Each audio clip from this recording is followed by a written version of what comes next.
वज़ीर पंचायत राज और देही तरक्की ईद अकर राव ने कहा कि रियासत के देही इलाकों में हरीता हरम प्रोग्राम के तहत महकमा पंचायत राज और देही तरक्की के जरिए जारिया माली साल में 8,76,30,000 पौधे लगाने का निशाना मुकर्रर किया गया है। रियासती वज़ीर दयाकर राव ने बताया कि हरीता हरम प्रोग्राम के तहत अब तक 7,91,02,000 पौधे लगाए जा चुके हैं।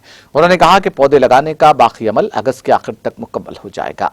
रियासती वज़ीर दयाकर राव ने जिले नलगुंडा के मुनुगुड़ू देहात के करीब हाईवे रोड पर शजरकारी में मसरूफ उपाधि हामी के मजदूरों से बातचीत की। इस मौके पर उन्होंने कहा कि जारिया माली साल के दौरान मल्टी लेयर एन्यू प्लांटेशन के तहत रियासत भर में 6,437 किलोमीटर तवील सड़कों के किनारों पर शजरकारी का फैसला किया गया है। उन्होंने कहा कि इसके एक हिस्से के तौर पर अब तक 3,208 किलोमीटर पौधे लगाने का काम मुकम्मल हो चुका है और बकिया 3,155 किलोमीटर एवेन्यू के पौधे लगाने का काम जल्द मुकम्मल हो जाएगा।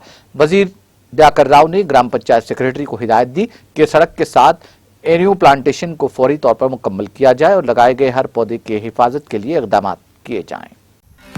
नाज़रीन, हमारे टीटीवी न्यूज़ को सब्सक्राइब करिए, बेल आइकॉन को प्रेस करिए, शेयर करिए और लाइक करना ना भूलें। और किसी एडवर्टाइजमेंट से मुताल्लिक़ जानकारी के लिए हमारे इस नंबर पर कॉन्टैक्ट कीजिए। हमारा नंबर है 9550102020।